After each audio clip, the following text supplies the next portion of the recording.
ভাই সানি লিওনের ছোট বোন আইছে, নিঃসন্দেহে তুই ঠিক কথা বলেছিস। ঠিক আছে। এ আবার হচ্ছে গিয়া সিনেমার ব্যাপারে কথা সাথে আমার বাল ছেঁড়া গেল বলে।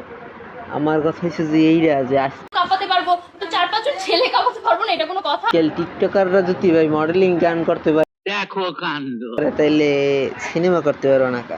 কোন মেয়ের কথা কইতেছো? এর দোষ কি? হাত কাঁপায়, তারা দেখবেন যে সিনেমা কেন, समझ रहे हो समझ रहे हो ना? তারা সিনেমার হচ্ছে ত্রিসীমা ঠিক আছে যেতে পারবে না।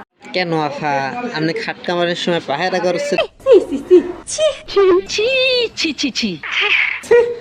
নাকি? কিছু নায়িকারা আছে যে মাঠ কাঁপায়, আর কিছু নায়িকারা সুটিয়ে লাল করে দেবো, নোংরামি বার করে দেবো। আছে যে খাট কাঁপায়। যারা কেন শোনা গো আমার রে আপনি খাট কাঁপানোর সময় কি পাহারাদার ছিলেন নাকি? না আপনি নিজে খাট কাঁপানে ব্যস্ত?